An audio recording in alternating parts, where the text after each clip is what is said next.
Good morning, everyone. I'd like to call the Finance and Audit Committee meeting to order. I'd like to first recognize we are gathered on the traditional territory of the Snuneymuxw First Nation. Our clerk today will be Ms. Nicolina Verkar. Do we have any councillors attending electronically yet?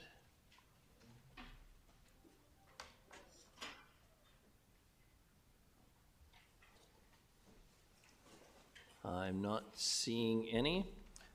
Today's Finance and Audit Committee meeting will be held in accordance with the Community Charter and Council Procedure Bylaw 2018, number 7272. If during the meeting any member of the gallery has a question on a matter that was considered by the committee today, please sign up on the sheet located by the table and the double doors to my left. Please note that the Council Procedure Bylaw has been updated, so questions will only be taken on staff reports or other business items. I have a long spiel to read if members of the public are in attendance, but it looks like a fairly unrowdy group this morning, so I'm not going to insult their intelligence and maturity by reading it out, asking for order here. The first item on the agenda is the introduction of late items. Ms. Verkar. Thank you, Your Worship. There are no items to be introduced at this time. Motion for adoption of the agenda. Moved Councillor Thorpe, seconded Councillor Perino. All those in favor? Any opposed? None. Motion carries. Motion for adoption of the minutes is circulated. Moved Councillor Hemmons, seconded Councillor Eastmere. All those in favor? Any opposed? None. Motion carries. We have no presentations. We have no delegations unrelated to agenda items. And the first item is a report on the Commercial Street project. Mr. Sims, good morning. Welcome. Look forward to this. Thank you, Your Worship. Good morning, Council. Appreciate the opportunity to be here. Just as you had in your December Finance and Audit Committee meeting, we, due to budgetary constraints and the concerns we've heard from businesses over the Commercial Street project, the construction fatigue, as it were, we felt this was an opportunity to revisit the timing of the entire Commercial Street project. And so Mr. Knight has got a brief presentation. We've sort of gone away and done some thinking. So that presentation is this morning, and we also have some delegations to speak to it as well. So that'll be a good perspective for you to hear from. So I'll just pass it over to Mr. Knight, and of course we're here to answer questions. Thank you, Mr. Sims. Good morning, Mr. Knight. Good morning, nice to have you. members of the Council. Thank you. So construction of the first phase of Design Commercial is well underway, as we all know. The mine void mitigation work has now been completed, and crews are working on finishing up the water main. Right now they're working in the Bastion and Commercial Street intersection.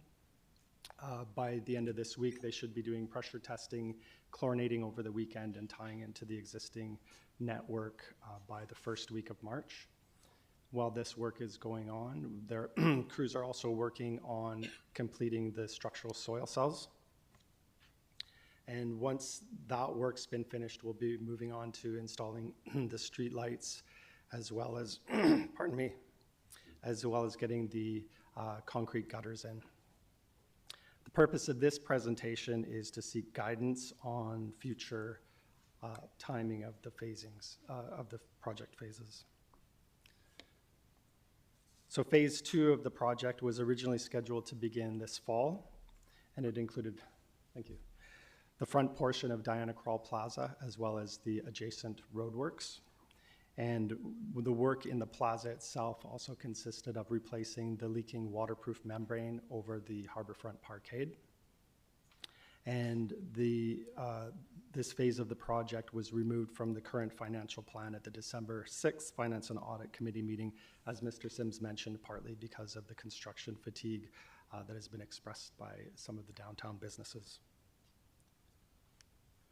Full replacement of the waterproof membrane was scheduled for 2030, but a recent inspection report has recommended that the membrane be replaced in the next 3 to 5 years. And this is to protect the concrete roof slab over the harborfront parkade and also over a portion of the Port Theatre. Right now, the roof slab is still in good condition, but if the membrane is left unreplaced, it will continue to deteriorate, possibly causing some structural damage. So when the membrane gets replaced, obviously we're going to have to remove all the pavers, the planters, the Portland loo, and any other furnishings over Diana Krall Plaza, which gives us an opportunity to redesign and refresh the entire space. And for clarity, the slide that you're looking at now, the area shaded in blue is the membrane that needs to be replaced over top of the parkade, and the area shaded in purple is the area that needs to be replaced over a portion of the Port Theatre. And I had an opportunity to have a tour of the Port Theatre last week, and there are definitely signs of water intrusion that are caused by the leaking membrane. These are just a couple of photos from the inspection report of the parkade, showing evidence of water leaking into the parkade. This slide shows the original project phasing. Obviously, the part of the project we're working on now, and the intent was to move to Diana Krall Plaza this fall, and then the terminal, the other side of Terminal Avenue for 2028, the Chapel to Front Street section in 2030, and Terminal to Skinner in 2034. This is the phasing we're recommending, which involves moving to the other side of Terminal Avenue next year, 2026. That timing may better align with the construction of the downtown transit exchange, which is set to begin later this year. And it also addresses the issues of construction fatigue that we've been hearing from the businesses. We then will move on to working on Diana Krall Plaza in 2027, 2028. And the recommendation is that would be an expanded scope to include the entire plaza. And then Terminal to Skinner in 2030, and then the final phase of the project, Chapel to Front Street in 2031, 2032. This summary table here is included in this staff report and shows the recommended phasing versus the original phasing, as well as some high-level estimates. Of course, the recommended phasing is subject to funding availability. And you'll notice here that we've separated Diana Krall Plaza into 3 distinct projects: replacement of the membrane, plaza improvements, and then the design commercial portion, which would be the roadway and the utilities. But the thought is that they would be completed in the same construction package, even though they're 3 separate projects. So work for the project team over the next 2 years would include completion of the current phase of construction, and then to begin design work for the Albert to Terminal phase later this year, with the intent of having a design-ready package for tendering next year, should the funding be made available. Obviously, during the budgeting process in the fall of this year, we'll have budgets confirmed and the phasing of future projects as well. In 2025, late 2025 and 26, we'll be supporting the downtown transit exchange construction. And in 2026, we'll also be working on stakeholder consultation and design work for Diana Krall Plaza. That's all I had to say for the presentation, but open to questions, obviously. Thank you very much. I'm not seeing any other, Councillor Perino. Sorry, I couldn't help myself. Thank you, Your Worship. Just a very quick question through you to Mr. Knight. So you talked about the membrane damage that we're already seeing. Is that a concern waiting obviously it's, even if it starts in 2027, you're still looking at probably, another year or 2 after that? You don't expect to see a lot more damage than what we're seeing today? I think it's one of those situations where the longer you leave it, the more potential there is for damage. Right now, there's very minimal damage, but from my understanding, if the water keeps leaking into the concrete, it starts laminating or delaminating, and it becomes an issue. So I think the longer it's left, the more potential there is for the damage to become worse. Okay, so we're looking at a minimum of 3 years before we get to that phase, given just what you have to do to get to that point. Is that right? Yes. Thank you. Thank you. Councillor Brown. Thank you, Your Worship. To staff, I'm just curious, so the membrane, does that exceed what the area of the membrane, does that exceed what the surface works and design would include? I'm just, looking at the diagrams and just the information presented, I'm not sure how they overlap and the extent of what the actual potential design work would be. I think if I understand the question correctly, So the original phase 2 of the project included just the front portion of the plaza here. And so while we were doing that work, we were planning on replacing that portion of the membrane. And the, I guess, proposed scope would be to replace the entire membrane. Okay, so thanks for that. Understanding that the proposed scope is to replace the entire membrane, what does that mean for the actual design scope with respect to the plaza? I see what you're saying. So we had started in March of last year to do some design work for the front portion of the plaza, which included some public art elements as well as interactive features. So the design would move to the rear half of the plaza as well.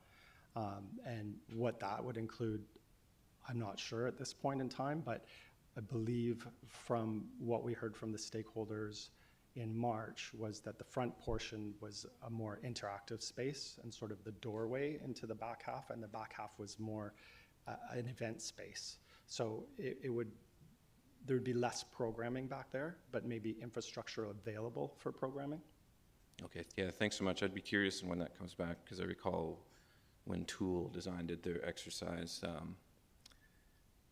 one thing that became abundantly clear was like the amount of frontage exceeded what we actually probably needed design-wise or more programming-wise for an effective usage of that space. So I would, understanding that the membrane needs to be replaced, I would be curious to see what the design ultimately shapes up based on some of the, those design principles that were,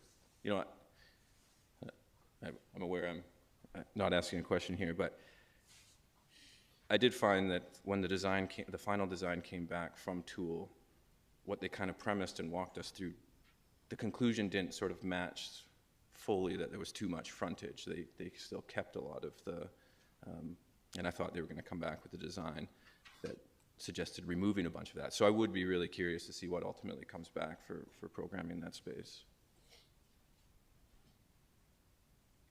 Thank you, Your Worship. Thank you. Oops, sorry. Councillor Hemmons. Thank you, Your Worship. Through you to staff. A question about advancing the Albert Street to Terminal segment. So if I heard you correctly, we're going to tie that in with the transit exchange construction. And part of the rationale for my question is that the construction fatigue, I know we're very focused on commercial, but I know Victoria Crescent has also had disruptions, not as much as the upper part of commercial, but just want to know what that's going to look like, tapping those two projects in together in that area. Mr. Stewart, good morning. Please. To Your Worship and the committee. So the Downtown Transit Exchange, the majority of the work for that project will be off-site. So a lot of the on-site on where the existing parking lots are, a lot of the off-site work took place during the Terminal Avenue project. So the disruptions from a traffic perspective for that project and a business perspective will be limited compared to what we've seen for Commercial Street and Terminal Avenue and that type of thing. So that's positive. The idea for this one would be transit exchange first, followed by this project, just because there's some logistical things you want to get done first with the transit exchange before you can embark on this project. And then, yeah, this would be a season of construction at that intersection where it would be disruptive to, similar to what we're seeing on Commercial Street right now, where we have localized closures for amounts of times and that type of thing. Sorry, just for months at times. I just want to clarify, did I hear you correctly? Closures for months? Yeah, similar to, sorry, my apologies. Similar to what we're seeing right now on Commercial Street, where we would probably close the intersection and the areas to most of traffic while we're under construction. Probably a similar construction season to what we're seeing right now. Okay, thank you. Thank you. Councillor Manley. Thank you, Your Worship. I have a question about that section of the plan as well. I know, like, we want to see development happening at the Gene Burns site, and how will that, if that's not happening beforehand, how will that affect what happens on the street with the street improvement? Because they're going to be, I would take it, doing some pretty heavy construction for the building. Would it have an effect on on the improvements that are already planned and might be in place before that construction happens? It's a great question to Councillor Manley through the chair. The intention is always to work really closely with whichever developer comes along on that project. So there will always be a conversation happening about timing and what goes first and that type of thing. We're going to go into the design process assuming that it's like it is right now, and then if there's something that happens that changes that, we'll adjust our plans and make sure that there's not a significant amount of rework that has to be done one way or the other, whether the developer goes first or we go first or that type of thing. But the intention would be, the scope would be designed as you kind of see it on the screen, right up to property line. And then maybe some tweaks would happen depending on the timing of that project, of maybe leaving a little bit further out so they have some working room, or if the timing looks longer, maybe we'll do the whole frontage works and come back and adjust it afterwards. Okay, yeah, I'm curious, especially about the one corner, if you're on Commercial and then turning south onto Terminal, right now there's that concrete, and you have to go kind of out and around because there's no side kind of ramp onto Terminal. Would that be part of this construction before we see? That would actually be. Would that have to wait for the development? No, that one would be part of the transit exchange project, because the buses will need that right turn to move from Commercial Street onto Terminal Avenue into the transit exchange. So that will actually be the first piece of the transit exchange project to create a little space there and build that right turn lane. And so that will affect, I guess, the development of the Gene Burns site somewhat? Yeah, yes. Yeah, okay, thanks. Thank you. Councillor Kesselbrock. Thanks.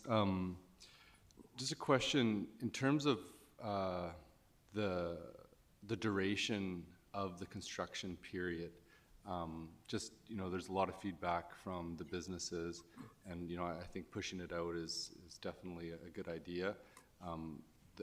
Acknowledging that there's going to be still disruption at Alberta Terminal. The feedback I received is that the best timing for construction is like January, February, March, and then if it needs to bleed into April, maybe April. But how realistic is it fitting these phases within that time frame, and say, with the stuff on Alberta and Terminal Ave, being able to complete that construction within that 4-month period, or is that unrealistic for the scope of the work that needs to be done? To Councillor Gesserbeck, through the chair, I feel like a 4-month construction schedule would be incredibly tight for a project like this. Alberta and Terminal might be a little bit easier because it's a bit smaller and a bit more contained, but the current, for instance, the current phase of the project, we started in September and we're looking to be done in the end of May or mid-June, and that's a realistic schedule for the constraints that we have and the size of the project. Right, because yeah, I mean there's some very vocal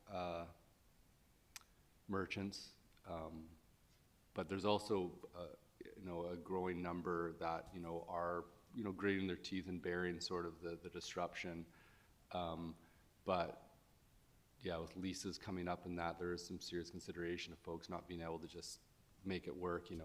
I think it's going to give folks on Commercial Street a bit of a breather with pushing things out, but even that 8-month construction period is wiping revenues out for the folks, especially that it's like right in front of their area. And so I'm just curious, is there any ways that even in the future phases that it can be adjusted to give even a breather in between those areas, or during the Christmas season be able to stop construction or whatever and allow for greater flows of people and access?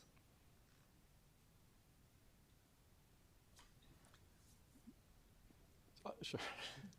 We can definitely look at some of those ideas. I mean, we'd have to work it into the contract, and I think any stoppages would delay the end date as well. I think also it's important to remember that once we're finished the underground work on this phase of the project, mid-March, I think things will feel less disruptive because we won't be, excavating in front of any businesses. And once the road work starts happening, things will just feel better. But we can work some of those mitigation strategies into the schedule and into the contract. One of the big issues, it would be great to do half the road and leave half the road open, but it is a fairly narrow roadway, and trying to finesse any sort of half and half construction schedules is just extremely difficult with this project. Okay, yeah, I do think it is a major risk in terms of the success of the project, in terms of, how the businesses along that corridor are feeling, and, who are left through it. And I think, as we go through, we do need to give some serious consideration of those mitigation efforts, if we proceed with the different phases on commercial. Thank you. Thank you. If I can take us back to Diana Krall for a moment, just if you can satisfy my curiosity. The membrane itself, I assume we have a concrete ceiling. And how many layers above the concrete ceiling? Is it just the membrane and then the finishing stone on the plaza, or how does this work? I'm just curious, and I suspect the public's curious too. Your Worship, I'm certainly no expert on this, but for my understanding, there's the concrete, there's a sealant, and then the membrane, and then over top of that there would be some sand, and the pavers are on top of that. So there's very little room between the actual roof slab and the top of the surface. And the membrane itself, what is that made of? I think it's just a bituminous material like you would see on a torch-on sort of roof. It's a bit different, but yeah, it's bituminous, and I believe it's heated to seal it to the concrete. But again, I'm not an expert on this yet. You know more about it than I do. That's all that counts. Thank you. If there are no further questions, if I may, Councillor Eastmere. Through you, is there any way to retain existing trees when this work is done? I'm thinking of specifically, there's a tree on the corner by the vault at the bottom of Albert Street there. Is it a given that that tree would have to come out to do this work, or is there a way to work around existing mature trees? Through the chair, we've done our best to retain as many trees as we can. I'm not sure about that specific tree. I'd have to get back to you on that. But a lot of the trees are needing to come down just because of the orientation of the street and where the trees line up with the rest of the furnishing zone. We've also had the issue with a lot of the roots heaving the sidewalk. So we have tried to retain some trees, and I do know in that intersection there's more trees being retained there than there are in other parts of the project, but I apologize. I'll have to get back to you on that specific tree. Thank you. Thank you. We do have two delegations, and the first is Virginia Coverdale. Ms. Coverdale, please come on down to the mic if you can introduce yourself for the record. And you'll have 5 minutes, and when we have a minute left, I'll let you know. Thank you. Good morning and welcome. Good morning, thank you. Good morning, Your Worship and Council. Thanks for your time this morning. I appreciate it. My name's Virginia Coverdale. I own My Undies, little store on the corner actually in this building. 2 years ago, I purchased My Undies, the boutique located down there. Already got there. I've operated smack dab in the middle of two very large road construction projects for most of my time as a business owner. The Terminal Avenue project was July 2023 to August 2024, and the current phase of Commercial Street upgrades literally started the following business day of September 24 and is slated to go into June of this year. So 2 years almost to the day. I'm here because I learned that the timing of the future phases was going to be discussed today. And I feel like you're going to hear a lot of repetition because you've got an audience that supports change and supports council. My friend Mr. Knight, my friend Mr. Johns are speaking the same language I am today, so I apologize for repetition, and I'm just going to get into three pieces that I think are important. I really fear that the greater Nanaimo community may lack the capacity to put downtown back into their Rolodexes, so to speak. They've spent the better part of 2 years finding other communities to shop in and to dine in, including Ladysmith, Duncan, Victoria, Courtney. The Hello Ferry even makes downtown Vancouver shopping a fun day trip. So, in my opinion, local boutiques and restaurants, brick and mortar businesses that depend on walk-in clientele require at least 2 full seasons, 2 full unhindered summers, and 2 full unhindered Christmases to try and earn back the trust of locals who I believe would love to shop downtown, but who really don't even have us on their radar anymore. At least that's how it's feeling.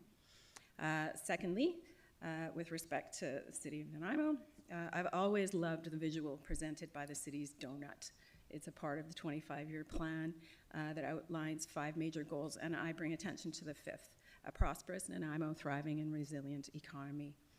I realize that by providing the infrastructure to occupy space and by providing a beautiful and accessible place for the public to enjoy, the city of Nanaimo is really doing wonderful work towards a thriving and resilient business community. It also bears mentioning, however, that we need open spaces in between the disruptive parts of that creative process in which to do business and to grow those brands, to regain the trust, and to earn the repeat business, all of which are required in order to thrive or grow.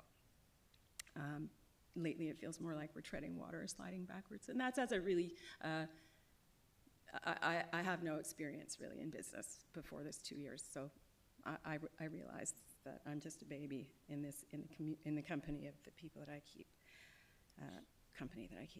So thirdly, I'll talk specifically about my undies financial experience. Currently, it's the grimmest I've seen it, and again, 2 years, so baby steps, right? Due to lagging sales last week, and this is pretty vulnerable, private room, hopefully. Last week, I was able to defer March's rent payment, which provides immediate financial relief for me. But in reality, it cuts into my anticipated summer revenue and sets me up. Sorry, Mr. Lindsay, Ms. Vakar? Thank you, Your Worship. We would just like to know that this meeting is a public meeting and it is being broadcast live. Thank you. As soon as I said it, I realized that that's exactly, so, you know, vulnerability works sometimes. Due to lagging sales, last week I was able to defer March's rent payment, which provides immediate financial relief, but in reality it cuts into my anticipated summer revenue and sets me up to be in that kind of knee-jerk existence as I use those gains to fix today's, problems. I know I'm not alone, as I've had heartfelt conversations with neighbors who have disclosed using personal lines of credit to pay staff, reconsideration of renewing leases, deferring product and deliveries, and arranging for payment terms with suppliers. We all really need the time to recover, so appreciate the language and the... You have a minute left. I have 1 minute left. I'm like, that was only a minute? So what I'm asking for is I implore you to stall any construction on Lower Commercial Street until January 2027 at least. Again, this is repetition because none of us are asking, I don't hear anybody saying that it's going to be sooner than that. So 2027 at least. This pause will ensure that business will have 2 summers, 2025 and 2026, as well as 2 Christmas seasons in which to do that work of reestablishing ourselves and our brands within our community. I've been educated recently about previous discussion that was just brought up, doing the work in small 3 to 4 month pieces. I would suggest January to April for 2 years as a more appealing option to one 8 to 10 month grind, but I'm not a planner, I'm not an engineer, I don't know how feasible that is. I do appeal to you to bring these out of the box suggestions back to the table as you're working out the future phases. The most recent stretch, it's just more of the same. 2 years is a long time and we really need your help. Thank you very much. Thank you for listening. Questions? Councillor Gesselbrock, then Councillor Perino. Thanks, Mayor, through you. Just a question, thanks for your presentation. And now with the proposal of doing Terminal Avenue, Albert Street down to Terminal Avenue, do you think that would give sufficient breather to Commercial Street? Say if that side is blocked off, I mean, it wouldn't cross into the highway, but You know, it's a good question, and I do think that it will still have an effect. I think general public sees orange pylons and blue fences, and they just sort of try to avoid. I think there's a lot of safety for our side of the street, commercial street, all the way up to the Land Trust building. It does make me worry for the businesses on the other side. They don't fall in the Downtown Nanaimo Business Association catchment, so we haven't had a lot of conversation with them. I mean, I could personally go down there. I think it is an issue. I don't know what to say. Okay. I appreciate that you're thinking about it. Thanks. Thank you. Councillor Prino. Actually, Your Worship, Councillor Gressenbrook asked my questions, but I'll just say thank you for being here and great store. Thank Wonderful. you. Thank you. Take care, all. Thank you very much. And the next delegation is Stephen Johns, the Vice Chair of the Downtown Nanaimo Business Association. Mr. Johns, please introduce yourself.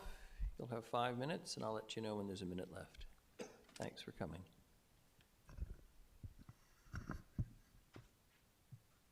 Excuse me, leaning over. I'm too tall. Thank you, Your Worship. Good morning, Finance and Audit Committee. Thank you for the opportunity to speak with you today. My name is Stephen Johns, Vice Chair of the Downtown Nanaimo Business Association, the DMBA, and I'm the owner of Red Shelf Decor on Commercial.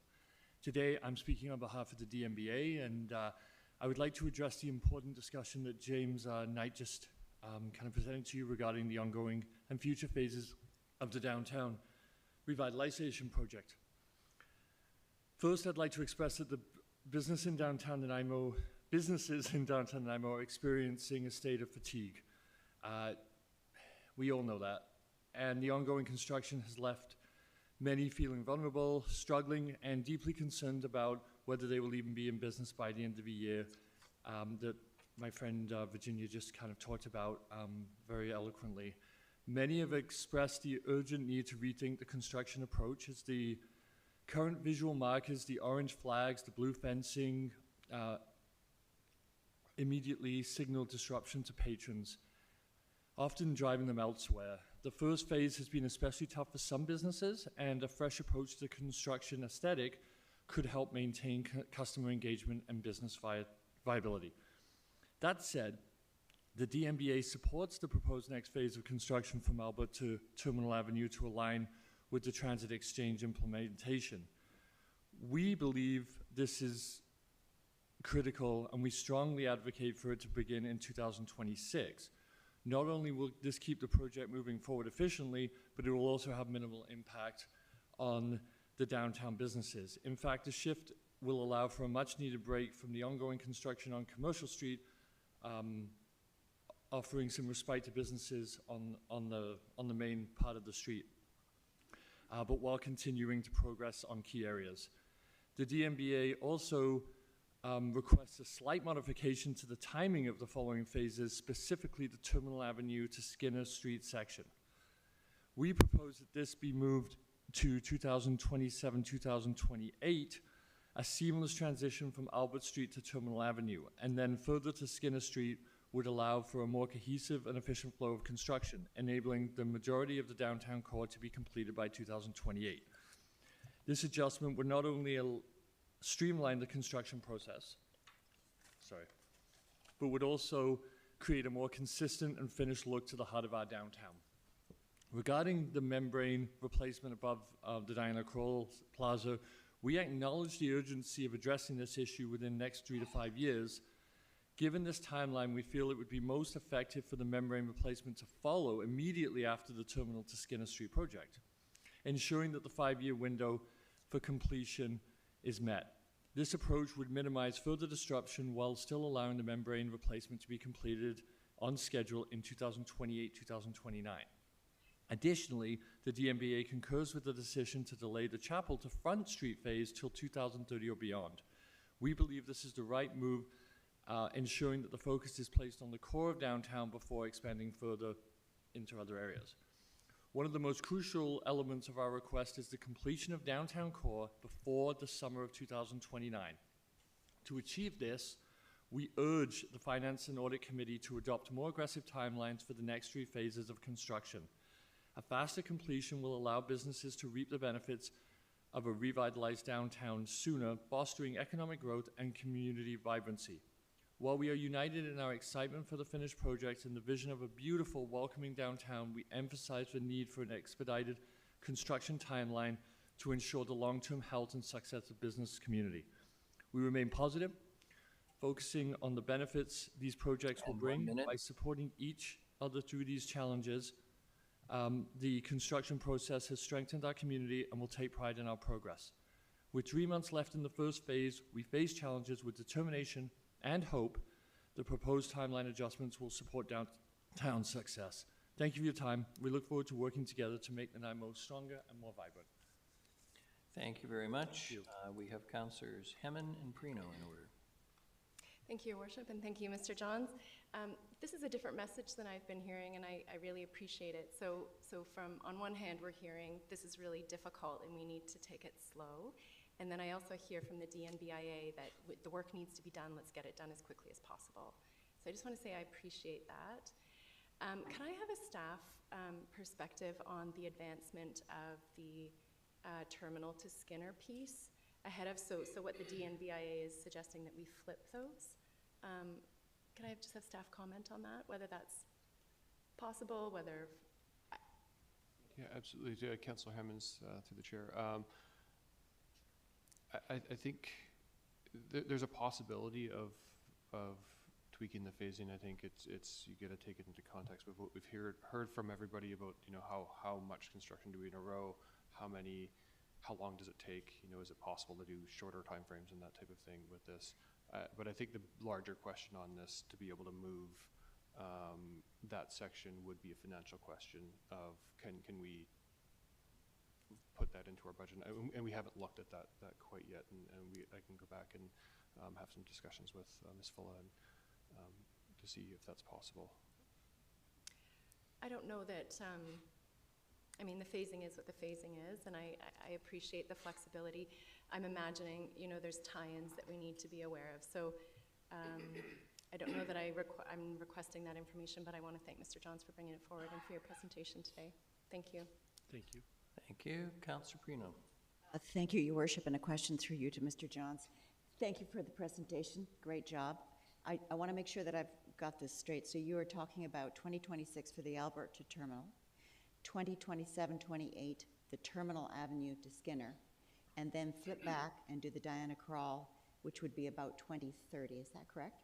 Am I hearing that correctly? Within the 5-year, before 2030, as far as the budget goes, is what we were trying to. Okay. So we're not moving into the next 5-year. Okay. Area. So, and then of course the other piece is once you start the construction, get it done as quickly as possible. Yes. Makes sense. And I should just say, in response to Councillor Hemmond's comment, I'm speaking on behalf of the DNBA. Everyone downtown has different opinion, and we kind of represent the downtown, but we don't represent every person's opinion, obviously. So this is just sort of what we've come up with, but every person has a different business and a different idea, and are going to a different situation. So I just want to be very clear that I just come to you with a plan, but not anything personal on myself or anyone else. This is just sort of what we came up with as a group. You know, this is so helpful because it gives us a slightly different idea, still doing the phasing, but just as Councillor Hemmons has said, you know, just switching some things up. That's helpful for us to know that, you know, given what you're suggesting is a viable option. So it's very helpful, so thank you. I appreciate that. Thank you. Councillor Thorpe. Thank you very much, Your Worship. Just following up on the earlier other questions, thank you, Mr. Johns, for being here, and the other delegation as well. I think it's personally very important that Council hear the perspective that you bring on behalf of the DNBA, and I encourage you to keep meeting with your organization to develop a response and ideas as this project moves forward. And I guess, as Councillor Hemmons indicated, we are sort of getting mixed messages. Get it done as quickly as possible, get the pain over with, or delay it, spread it out, ease the pain over a longer period of time. So again, the Downtown Business Association's perspective, I think, will be really valuable and worthwhile.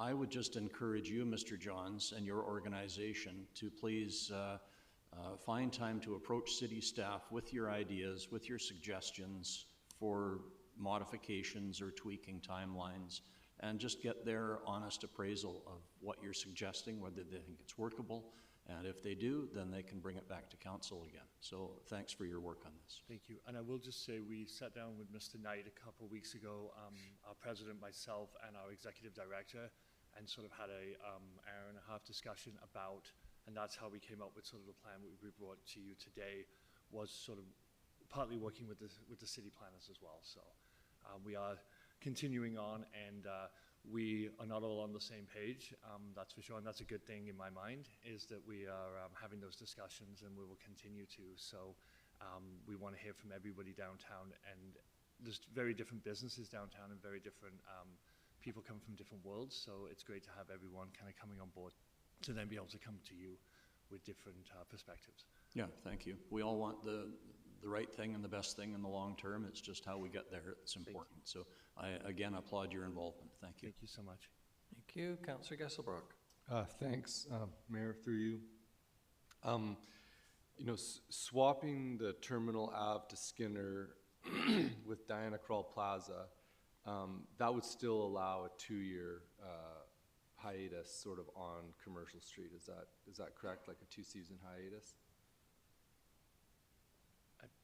I believe maybe just under 2 seasons, but I think it would be able to, we would probably all be able to come together and agree that 2 seasons off would work. I'm not exactly sure. I'd have to sit down, figure out but yes, I think 1.5 to 2 seasons would be a great.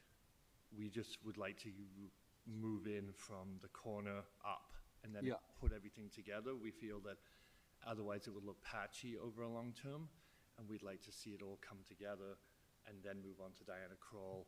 But we'd like Diana Krall done within the 5 years for safety reasons, obviously. Great, thank you. Yeah, and so in terms of, I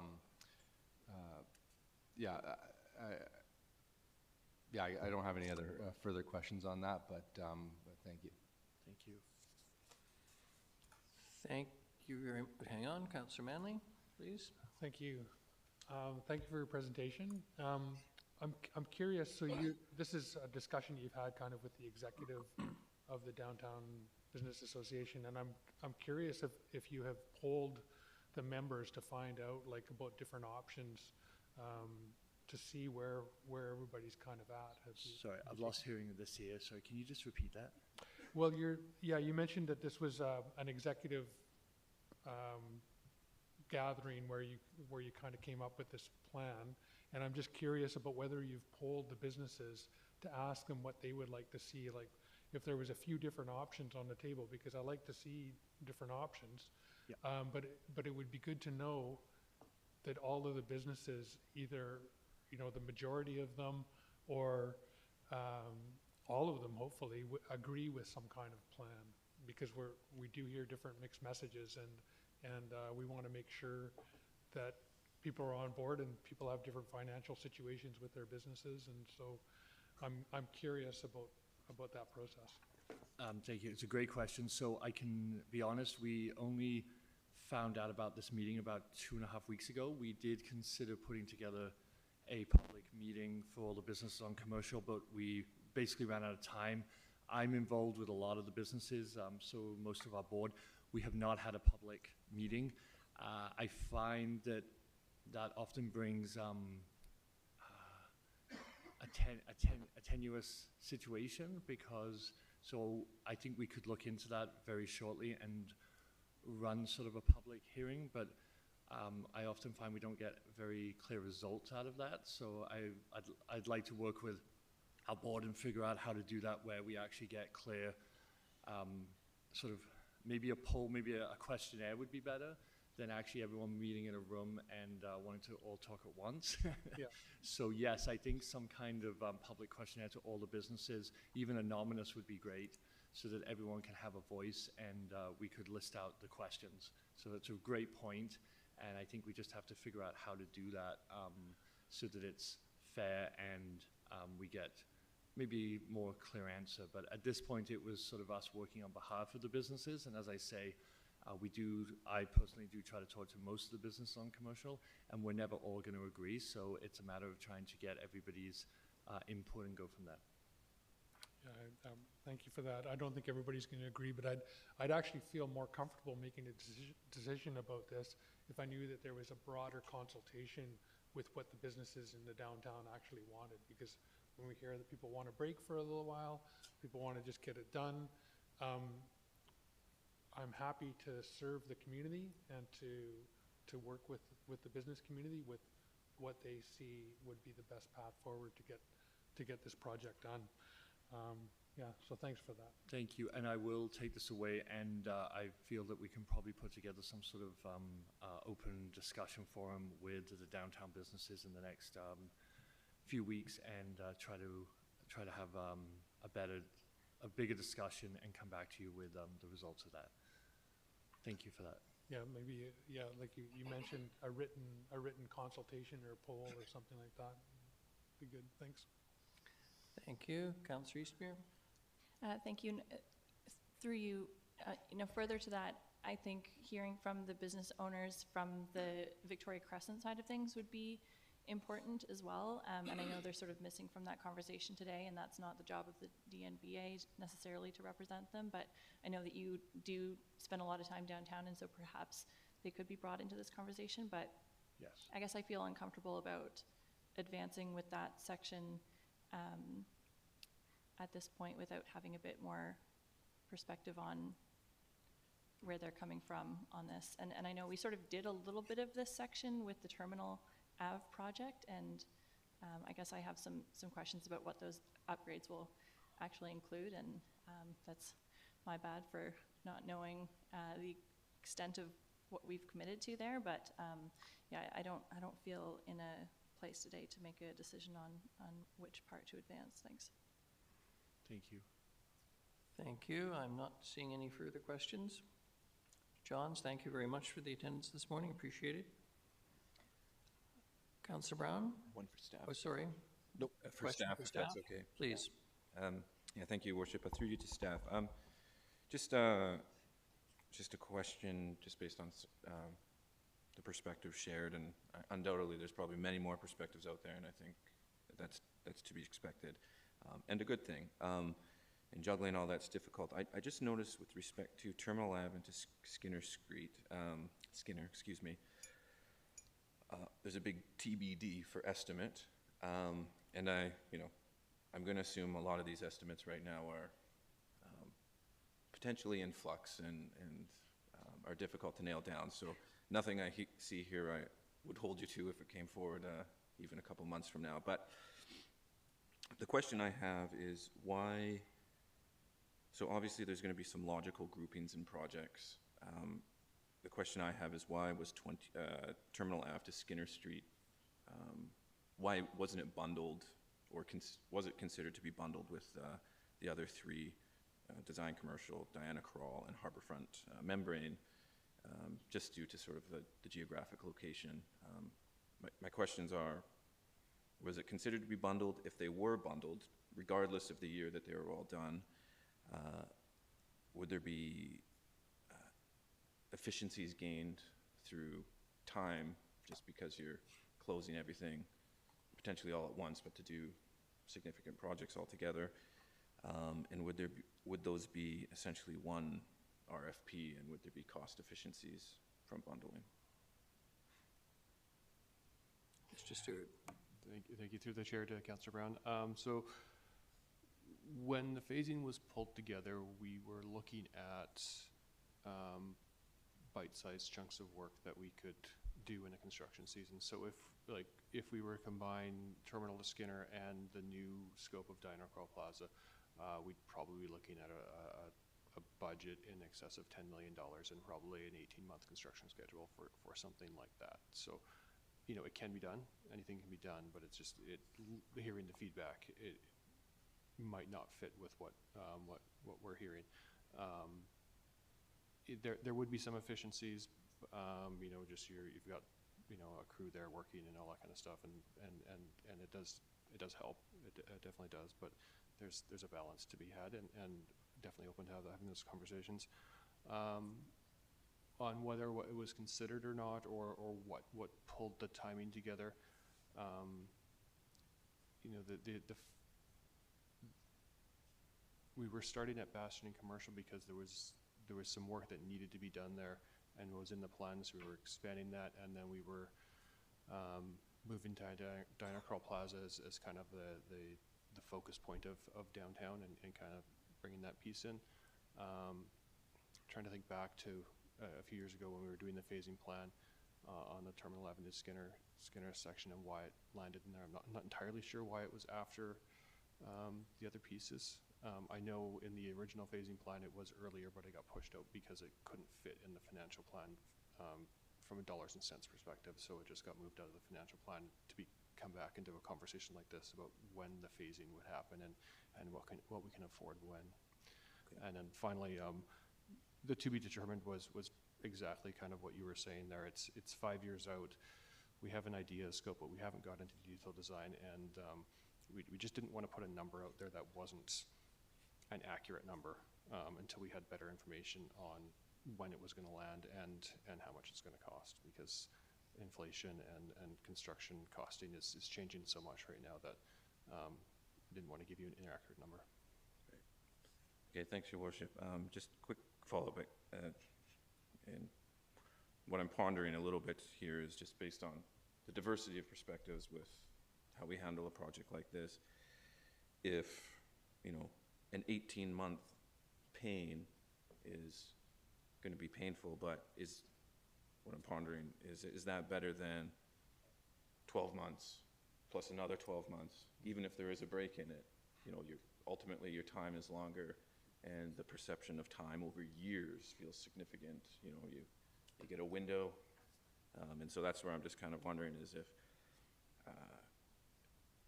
these can be sort of chunked up in a way and divided in a way that, you know, maybe you're starting in 28 and you're finishing in 2029, but you're banging them out and then you never have to visit that section again, and those businesses have a nice break, and then they know what to expect, and then they have continuity after that there's no further construction coming, right? So that's just what I'm thinking as phases are presented. So thank you. Thank you, Councillor Thorpe and Councillor Gesselbrock. Mr. Sims, did you want to, or just pardon me, Mr. Lindsay? Thank you, Worship. I just wanted to add a couple comments and a bit of a reminder too that the current phase that is under construction was originally 2 separate phases. And you remember we got the Growing Communities Fund, just over $14 million just after COVID. Council allocated about $4.5 million towards this project so that we could combine those 2 phases. So is there going to be another Growing Communities Fund, you know, or similar type program come forward where we would have that ability to re-examine this? I don't know. But of course, a lot of this is timing and phasing to work with other construction projects. A lot of it's timing and phasing to address the issue of fatigue, but a significant part of it is how do we fit it in the financial plan? And you'll recall last fall you had discussions about pulling out the Diana Crawl, not just because of the construction fatigue, but a large part of it was the conversation about, you know, the impact on 2025 taxes. So that was pulled out of capital from our general. And had a fairly significant impact or allowed us to reduce the tax increase. So multiple things at play here, but finding the ability to fund these projects is a major part of it. You've presupposed what I was going to say, Mr. Lindsay. Councillor Thorpe, please. Thank you, Your Worship. And I guess I'm struggling at the moment with how we move ahead on this. Because we have a recommendation in front of us, which is to endorse the design commercial phasing plan as presented today. And although I have total confidence in our staff and their abilities and judgment, I guess I'm not totally comfortable endorsing when we've heard that perhaps we should make room for further input from the Downtown Business Association and conversations regarding some options that they have provided. So I don't know if we need to endorse the general plan today because of the financial plan ramifications, or whether we might be better served to defer a decision on this until the information is forthcoming that I've just referenced. So I look to other councillors and yourself and staff for advice on this. Thank you. Mr. Sims? Thanks, Your Worship. Just exactly along the my lines of thinking is that this, part of the reason the recommendation was a little softer. This is an endorsement. It's not a hard and fast, excuse me, and it's for consideration as we develop the 5-year financial plan. As Mr. Lindsay mentioned, it's a jigsaw puzzle trying to get these general capital funded projects into the plan, which is one of the challenges presented if we try to accelerate this. But we also see this as evolving over time, and every year we update and follow. And certainly Mr. Knight's been, and other staff have been working very hard with the DNBA and the merchants downtown. And of course we want their input, and of course we want to make this project successful, not only at the end of it all, but during as well. And so that's really the reason that the recommendation was just that endorsement. And as we consider the financial plan, as council considers the financial plan, there's greater opportunity for more input as well as it unfolds. Your Worship, can I just add to that? I think it's important to recognize that the most, the decision, I guess, in the short term is around Diana Krall, and Council's already made that decision. You removed it from your 2025 financial plan. So we need to push it out. This gives staff a work plan to bring it forward. It's not the final decision. The further discussion, there'll be further opportunity for input as we move into the 2026 budget discussions and 2026 deliberation, but at this point gives us a framework to at least start mapping out our 5-year capital plan under this framework. But more discussion, more approvals from council will be required at budget time. If I may, Your Worship. Please. Thank you for those comments, Mr. Lindsay. Then, if that is the case, then I think I am comfortable with the recommendation based on those assurances. Thank you. Thank you. Councillor Kesselbrock, then Councillor Brown again. Thanks. I've got a question and then some comments to follow up on Councillor Thorpe's questions. Just first, the underground utility upgrade is needed for all sections. Is that happening in the Albert to Terminal section?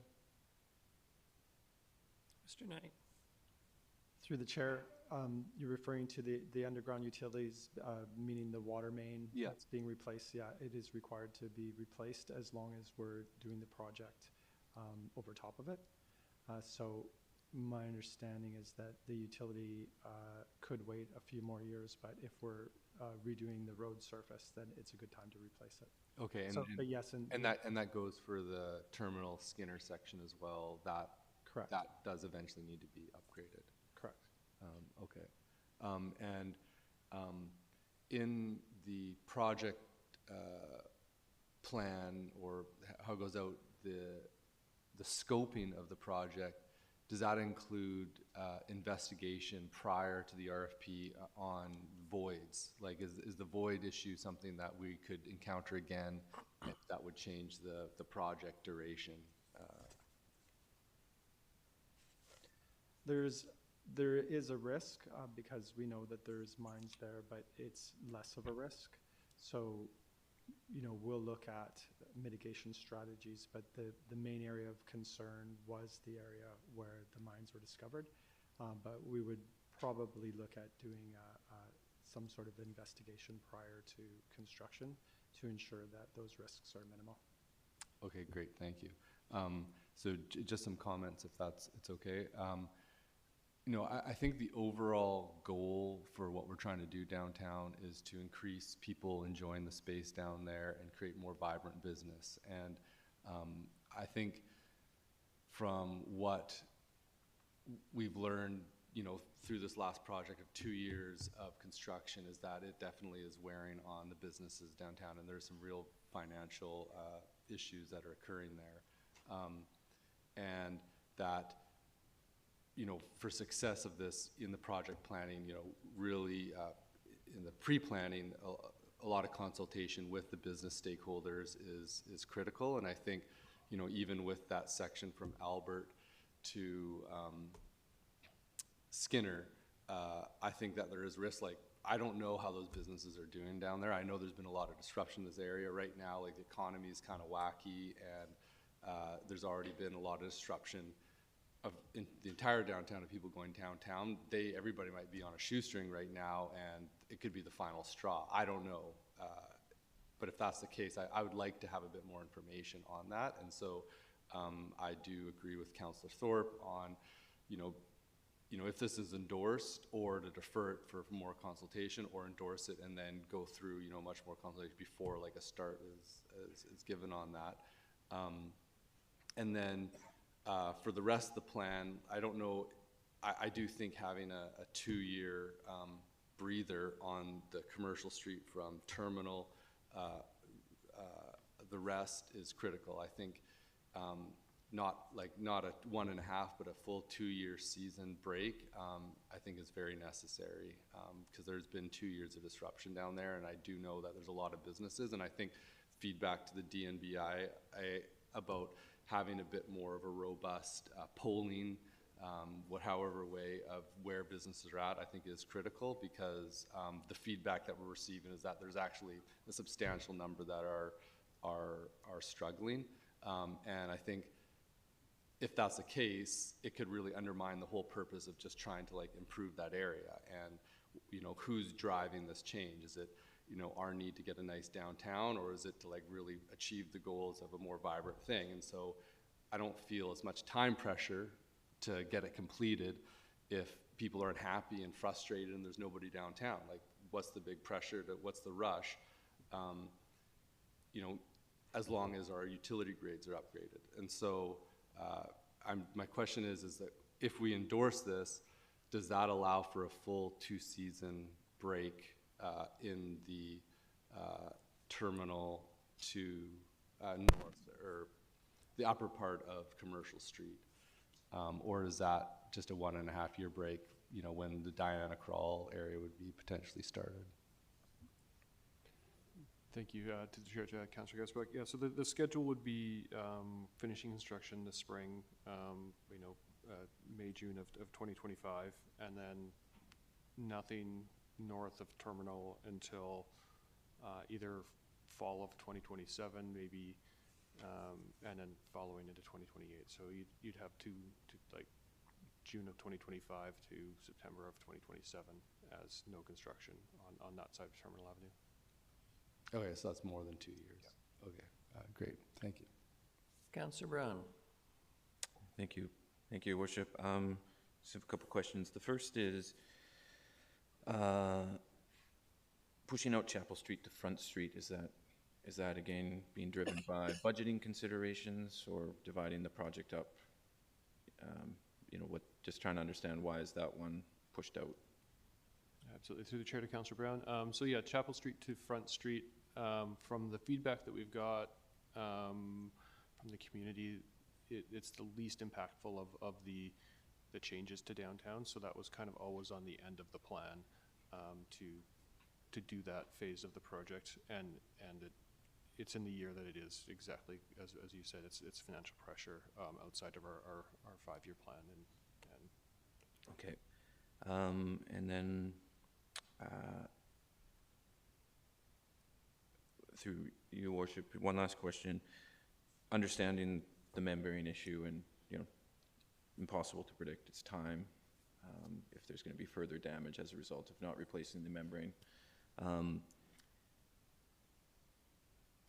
Sorry, I have 2 more questions. The first one is potentially to Ms. Mercer and Ms. Fola. In terms of these numbers that are presented, is there a funding source identified, like in terms of how the capital would be paid for? Ms. Fuller, good morning, please. Good morning. Through the chair to Councillor Brown, a lot of that will depend on council prioritizing projects. We need to come back to you with funding options for Loudon Park and the option we're moving forward with there. So we're going to be coming back in, I believe, March, Finance and Audit, with some options there for funding that. We're also planning to come back in March with a PowerPoint looking at our project planning, because staff is already working on the 2026 to 2030 financial plan, and asking council to provide some prioritization of projects, because there is limited funds, as council is aware, and there is lots of great projects for new infrastructure as well as the renewal of our existing infrastructure. So we do need to prioritize how we want to undertake the projects, in what sort of order, to help us allocate the funding that we do have available, because there is limited funding. Right. Okay. Thank you. Which begs another question. Does this decision then need to be made prior to us sitting down and prioritizing projects? Knowing that we might make a decision here, but then get that information and be like, well, actually, this project is more important.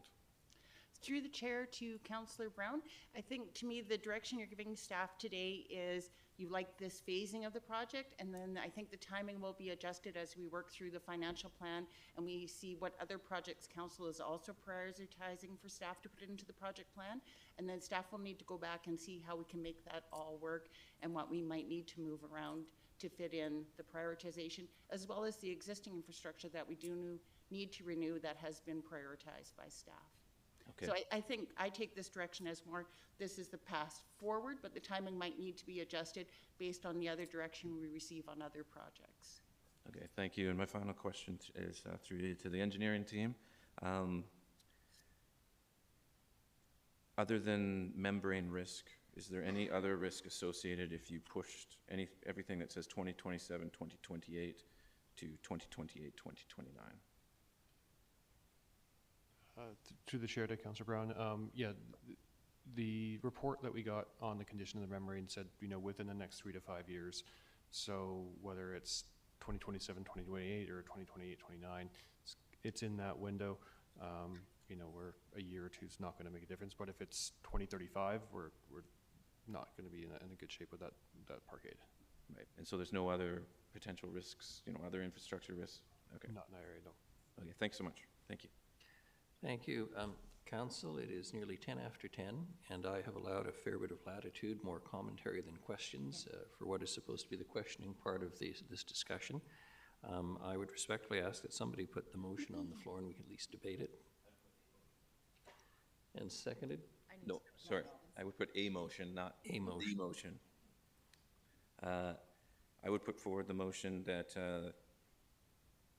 that the three projects that have been bundled for 2027, 2028 be moved to a 2028 start date, with an option also including a potential option for council consideration to include Terminal Avenue to Skinner Street within that scope of work. Is there a seconder? Not Councillor Manley. And if someone can put it up on the screen, that would be extremely helpful. Councillor Brown, if you can repeat slowly one more time. Absolutely. Essentially, it's that the work that's listed as 2027 to 2028 be moved to 2028 to 2029. And I could leave it there and provide a secondary motion, but the idea would be also that an option be brought forward that Terminal Avenue to Skinner Street be considered as part of that bundle. But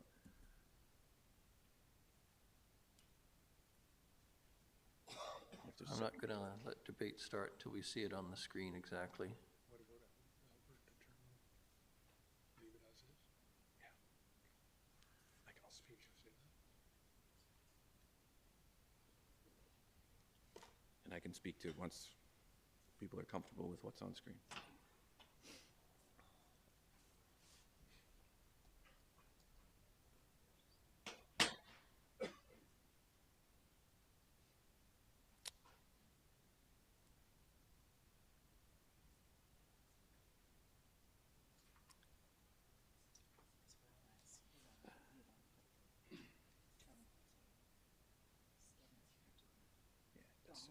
Separately tied to it, just for considering.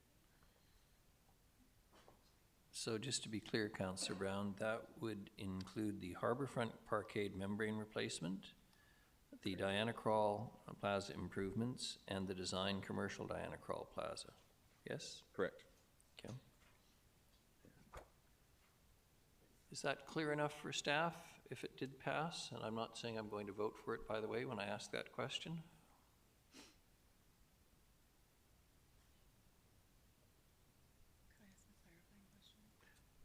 Councillor Hemmons. Yeah, could I just ask, so the Albert Street to Terminal, which is scheduled in the new recommended year for 2026, that's a go in this. This is not, okay, outside of that. Okay. Thank you. Councillor Manley's back. Councillor Brown, do you wish to speak to your motion? Thank you, Your Worship. I think there has been a lot of feedback about the disruptive nature of construction, and that goes with any construction project. There has been a lot of engagement overall with different projects downtown, city-led engagement, and then a lot of conversations undoubtedly as a result of that in the proposed works, and then once works get started. I do think it's a very unfair ask to ask the Business Improvement Association to start option shopping because different businesses are going to be impacted differently, and I think the last thing I think we should be doing is asking them to take on some hard work that might produce more tensions amongst the businesses. And honestly, the primary effort should be running their businesses, not trying to do consultation for us on the cheap. And so I don't think that's fair. I think unfortunately, obviously, there was some challenges with this project that has resulted in some more disruption, and that's never great. And we also, when it comes to the three projects, I think if we can delay some of them for a variety of reasons, we have a lot of projects that we're, as council, continually saying advance, advance, advance, and we need to make some hard decisions around how we're going to finance them, or none of them are going to get realized in a timeline that I think that we want. So to me, these are not needed. They're more nice to haves. I think delaying them temporarily will give us options when we consider other projects, knowing that this is just an endorsement. I also think it makes sense to think about projects in total amount of pain that they might inflict on the businesses, and small chunks, I think, appeal, but like any psychological research says, the more you long at any type of pain that you make longer feels greater. Like that's just science. So I think if we say, oh, we'll do it in a bunch of little chunks and it's over a course of years and it has a bunch of little windows, what it will feel like in terms of disruption and people's perception will be the entire length of that duration. There won't be temporary, that felt good. It will just feel like continued pain. So I think I would argue that we need to look at the second part of that motion is reducing the total time as much as possible, even if it results in a slightly longer window. But I also think we need to be cognizant that folks have been experienced for some time, and I think the couple-year break is actually a really great suggestion.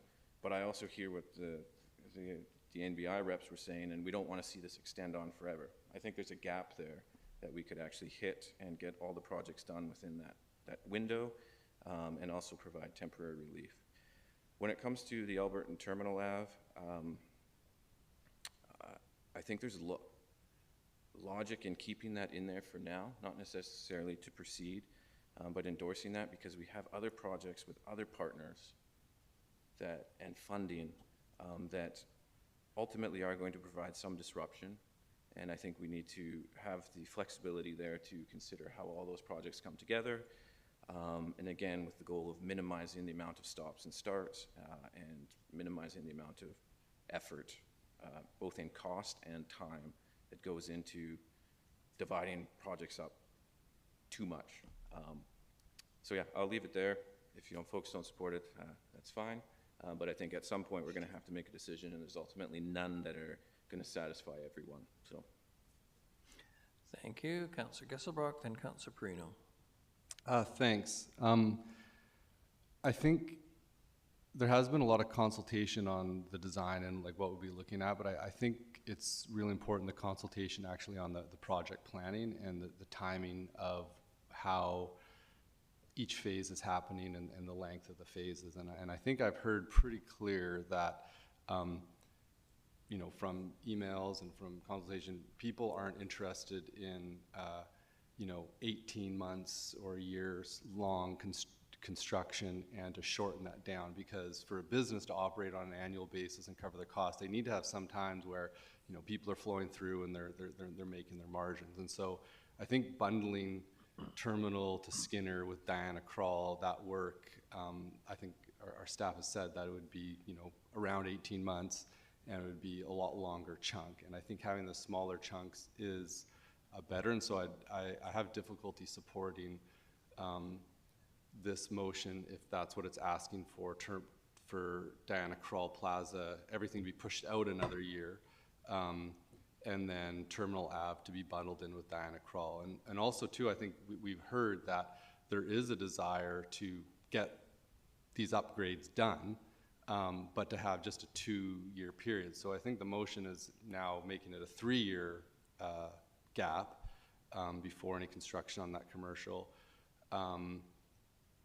further pushing out sort of the pain when I think the feedback has been like, let's do a 2-year season break and then continue on with what we need to do. And so I'm happy with continuation of something happening on the upper part of commercial, whether it's Diana Krall or Terminal Ave. I think it could be either or, but just having a 2-year period. And so I don't think the motion on the floor really meets anything that what we've been hearing in terms of feedback from the downtown businesses. So I can't support it. Thank you. Thank you. Councillor Prino? Thank you, Your Worship. And a quick question through you to Mr. Knight. When we, if this motion were to pass, 2028, 2029, to have those 4 bundled together, when would you actually put a shovel on the ground? Would it be 2028 or would it be 2029? Sorry, I missed that last part. When would we? Sorry, what, so given what you would have to do to put those 4 projects together, for start date, I think 2028, does that mean you would actually put a shovel in the ground in 2028, or does it mean you'd start in 2029? Well, through the chair, I believe that the construction period would be from 2028 to 2029, so shovel in the ground 2028, if that's the year. Okay. Okay, thank you. The part that I'm struggling with is, I think Ms. Coverdale made an excellent point. I mean, there's 2 things. In a business like hers and all the businesses, you need foot traffic. So this is an important discussion. And the other part was the 2-year, you know, certainly fall, Christmas season makes complete sense. So the current construction will be done in June. So we've got 2025, 2026, 2027. So it gives 3 years. I admit I'm a bit torn. I'm looking forward to hearing other councillors. I'm not sure how it's a bit long. Thank you, Councillor Brino. Councillor Eastmere, then Councillor Himmons. Thank you. A question through to staff regarding the Albert Street to Terminal Ave section. You mentioned there being a tie-in with the bus loop project and needing to do some work along there anyway. Is that, but the timeline now says 2026, and my understanding is that that work will need to happen this summer. Through the chair to Councillor Eastmere, so there'll be separate projects. So the work for Albert to Terminal Commercial Street, the phase that we have up on the screen, will be a separate package of work that the city will do. Anything that is done to support the Transit Exchange will be done with the Transit Exchange project in late 2025 and into 2026. So what you'll see is just 2 separate construction projects. One for the things that will need to support the Transit Exchange, and then the surface works and the underground utilities for the Commercial Street project. Okay, thank you. And one more follow-up question. Councillor Gesselbrecht touched on the underground infrastructure that needs to be done in that section, but you said it could go a few years. Like, can you give me an idea of like how long it would be before we like absolutely have to deal with that underground infrastructure? Again, through the chair to Councillor Eastmere, the underground infrastructure isn't particularly urgent at the moment. It's just that we're putting a very nice street back on top of it, so we don't want to dig it up in the next 20 years. Again, if something breaks or that type of thing, so it's a prudent thing that we're doing it now, but it could last, 5-10 years, longer than that even.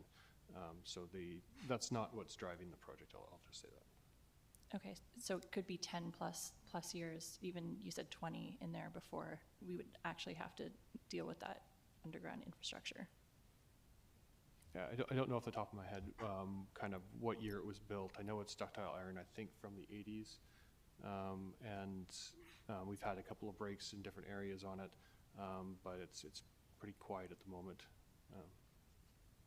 Worship, if I can just add a little bit of context, what Mr. Stewart is referring to is that this project is driven by the goals that were part of design commercial, which is really an accessible, walkable street, for public use. That's what's driven the need for upgrading infrastructure, as he's mentioned. It's about 40 years old or 50 years old. The main conceivably could last another couple of decades. But we've seen out of the section that we've removed, it's pretty corroded. Doesn't mean it's at risk, it's just that it's timely. So we wouldn't want to do that surface works and leave that pipe underground. At the same time, there's no urgency to get the pipe ripped out of the ground and replaced. So if we're doing surface works, we don't want to touch it again for another as many decades as we can make it. So that's the driver for the underground. I hope that helps. Thank you, I appreciate that. Thank you. Councillor Hemmons? Thank you, Your Worship. I'm a bit stuck on this one. I thought what I came into today's debate with was a consideration for what Victoria Crescent could bear in the next year, just seeing what happened on Commercial Street. I really liked the staff recommendation of bundling Diana Krall and doing the whole thing at once and pushing it out. I also like the tie-in between the bus exchange and doing the Alberton Terminal. That makes sense to me. Councillor Brown's motion is asking us to consider pushing out a section on commercial from 2 years to 3 years and potentially bundling them in a way that they weren't bundling them before. Okay, pardon me. And for the terminal, Avenir, Skinner to be included as part of that, is that not a bundle of phases? Okay.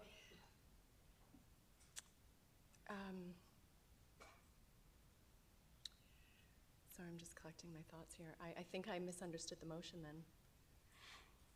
I'll stop, thank you. Thank you. Councillor Gesselbrock, and then Councillor Brown. Thanks. I think it's a little bit clunky. I think we're kind of moving the direction. I'm not 100% clear on the motion that Councillor Brown put forward, but what I would like to execute on, and if there's a motion that's needed, or if maybe it can just be a simple deferral, is that it would be great if we did some consultation and heard back from, if we endorse this plan from the Victoria Crescent businesses, that we can bear doing this work that's proposed in 2026, and that we consider, moving terminal the section from Albert, give a 2-year break for that upper section of commercial, and consider potentially moving that terminal to Skinner's section earlier, either before Diana Krall gets done and moving Diana Krall out, or bundled together. But I think that looking at that phasing there, and more consultation will need to happen whether we can bear 18 months of work if it's all done at the same time, but I think it should be separated. So, I mean, do you think we could just have more time to figure out a proper motion to get in that direction? Because I think it's just muddled at this point, and I don't think we're under the gun to make any decision. Thank you. I'm going to let Councillor Brown speak, and then I'm going to say a few words. Thanks, Your Worship. First of all, this is just committee recommendation, so it's not till council, till it's actually a council motion. The intention here really is, I think there's a few, so I'm only going to focus first on the projects that are listed at 2027, 2028 to provide clarity on that, to move those till 2028, 2029. A couple reasons. First of all,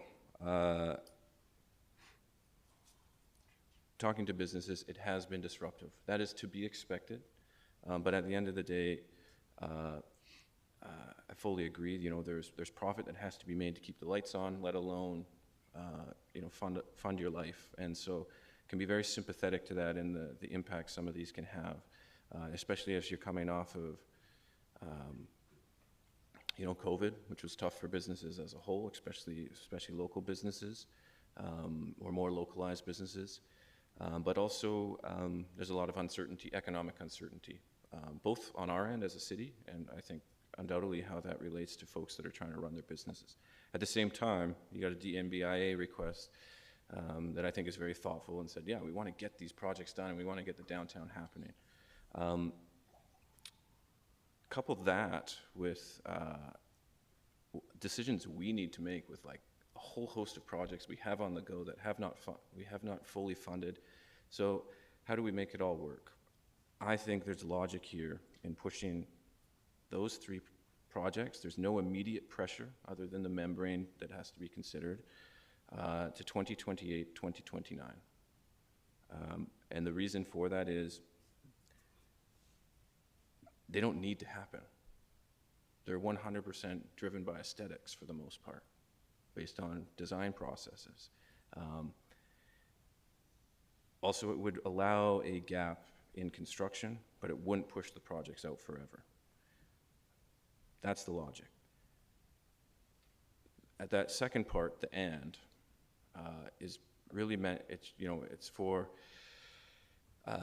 Terminal Ave, it should be not say included. I think the words I used was considered as part of that. I would like to see the option of one window for those projects that are all in the same geographical area for council to consider. Because if you divide them up, there is going to be impact over a longer period of time. I don't feel like I have the information with respect to both either the timing or budget to know if they should be bundled or not. I just think there might be some logic there, and I'm curious on it. If council doesn't want that, I would argue axe that if it's becoming a distraction. So the motion at the end of the day is really to endorse the phasing as presented, with the exception that the 2027-28 projects be modified to be 2028-2029. 3 of them, as his worship highlighted when he asked for clarity. That's it. That's essentially what it boils down to. I think consultation on any of these projects isn't tied up here. It's just phasing. If council wants to consider consultation on any of those projects or have staff go out around business impacts and timing, I think that's a separate motion and it's independent regardless of when they get done. Thanks. I'm going to let Councillor Hemmond say something, and then Councillor Eastmere, and then I'm going to say something. We're going to be in this swamp for a long time if we don't move forward. Councillor Eastmere? Thank you. I think I am not comfortable with the 2026 phasing for the Albert Street to Terminal Ave section either, especially because of the Gene Burns hole that's there. I don't think it makes any sense to do anything in this section without having a clear path forward for that piece of property, because that could very well be incorporated into this. So if this motion was amended to also, so that we were leaving the Albert Street to Terminal Ave section at 2028, I'd be more comfortable with that, because I don't see us ready to move on that in 2026.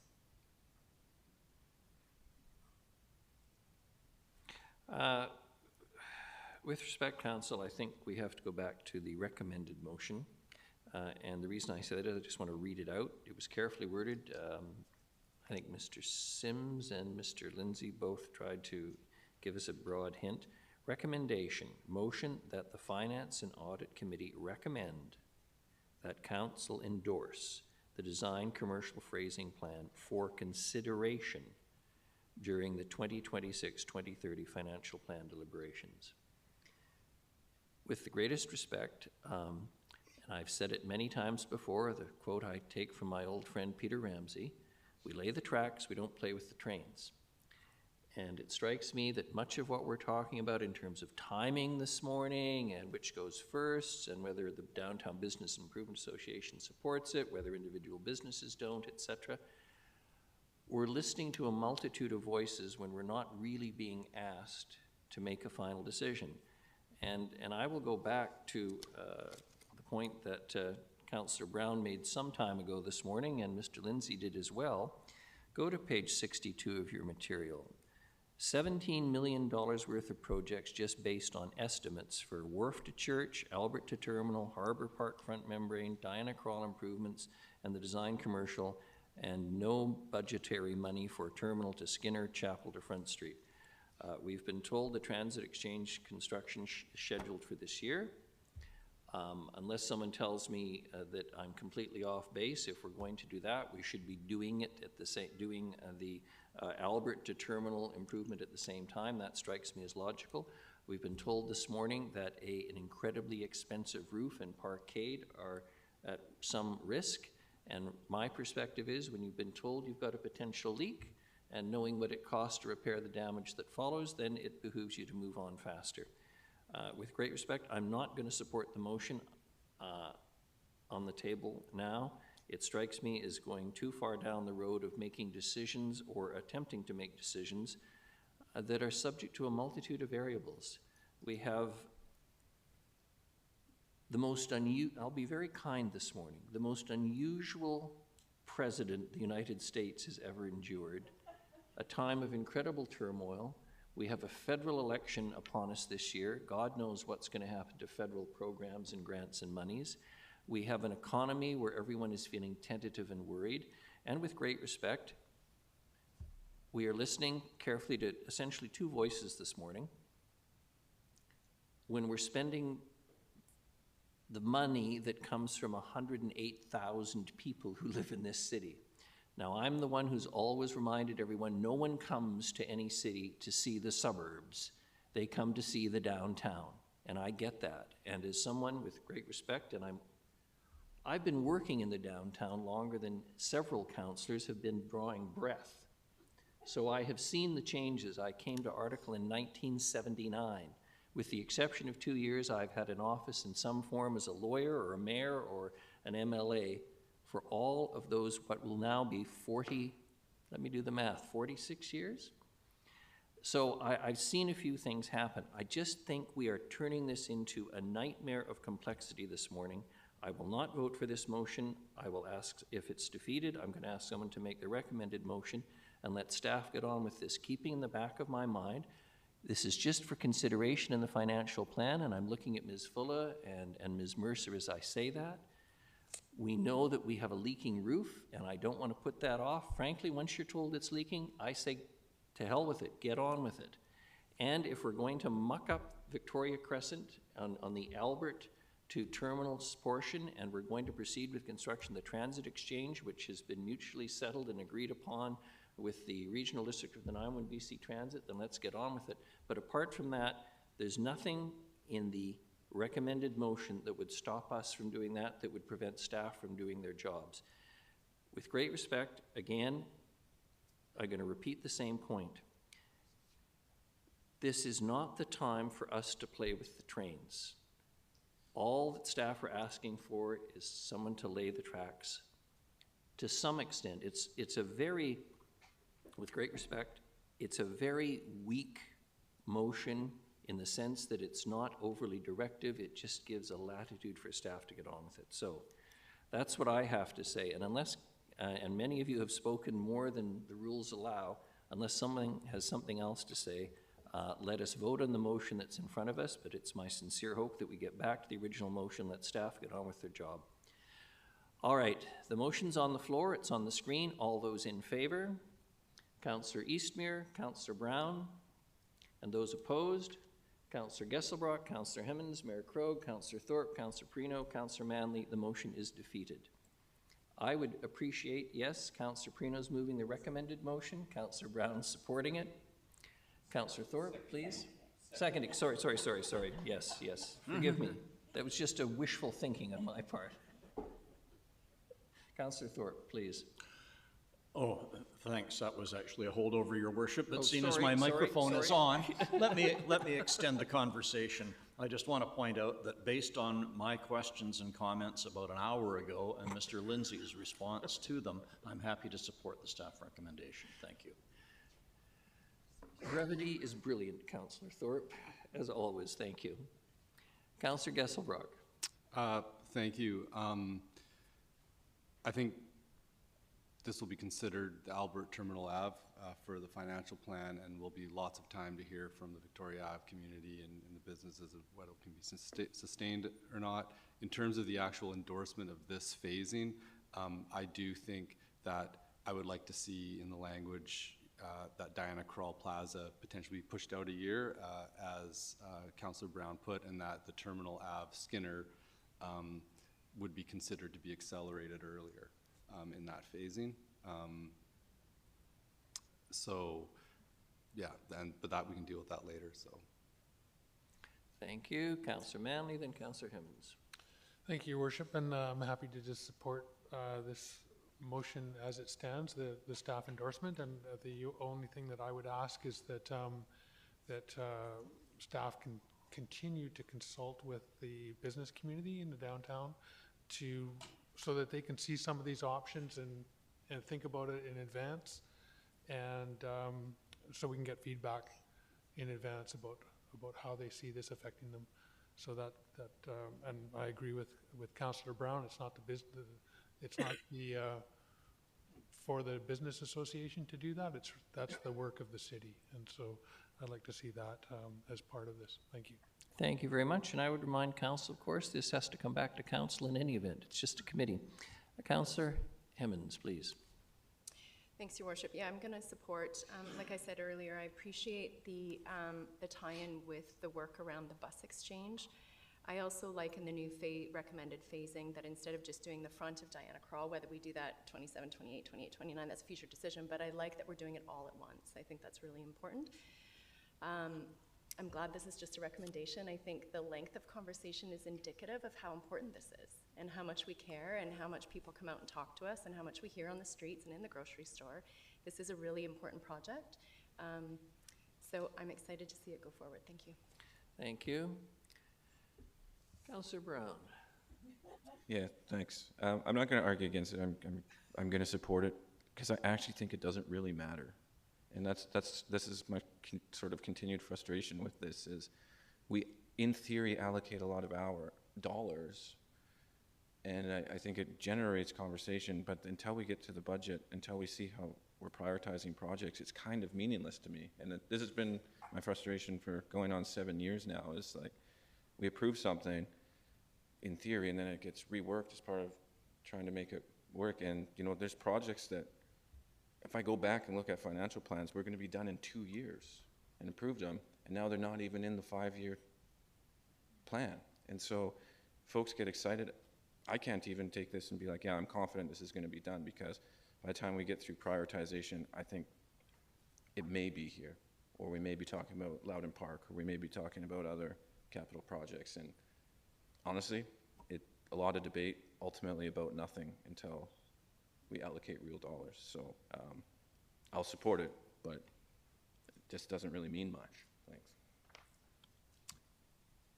Councillor Brown, I can't help but think of those, what is it, a tale told by an idiot full of sound and fury signifying nothing this morning. I think that's your general comment, but Mr. Lindsay came up with one this morning from a TV show, even better. What is it? Council debate? It's a smorgasbord of banality and despair. All those in favor of the motion? Councillors Gesselbrock, Hemmons, Mayor Krogh, Councillor Thorpe, Councillor Perino, Councillor Brown, Councillor Manley, and those opposed, Councillor Eastmere. The motion carries. Thank you very much. Let us take the morning break and appreciate the attendance of the delegations this morning. Much appreciated.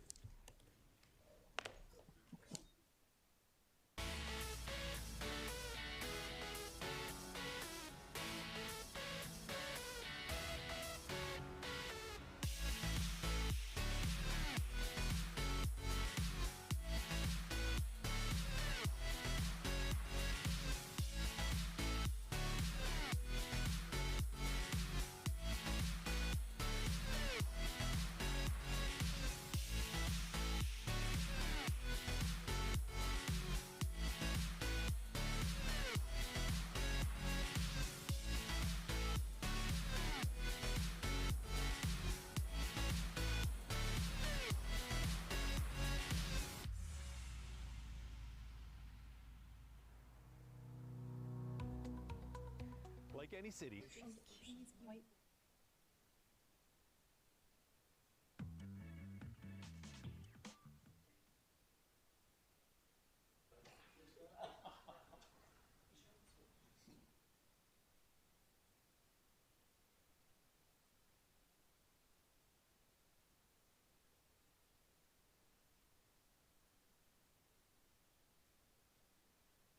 item under reports, 7B, Community Resiliency Investment Program, Fire Smart Community Funding and Supports Program. There's a title. Chief Doyle, please. Good morning. Welcome. Good morning, Your Worship Council. Just here to introduce Deputy Chief Whiting to speak about a grant application for Fire Smart funding under the Provincial Community Resilient Investment Program that is intended to implement and continue ongoing wildfire initiatives and risk reduction activities in our community. Thank you. Deputy Chief Whiting, good morning, please.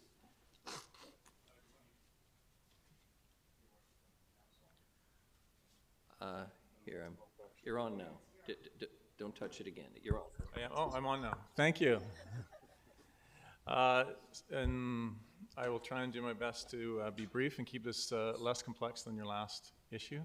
Help you get back on track. I believe most of you are aware of the Fire Smart program. I know I've spoken in front of you numerous times over the past few years. So today this is a staff decision, a report for decision to gain council support in applying for funding through the UBCM for Fire Smart activities in the city of Nanaimo for 2025.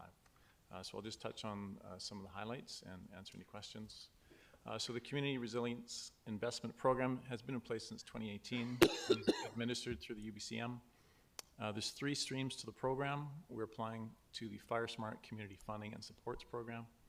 And the goal of the program is to reduce the risk of wildfire and mitigate their impacts on communities.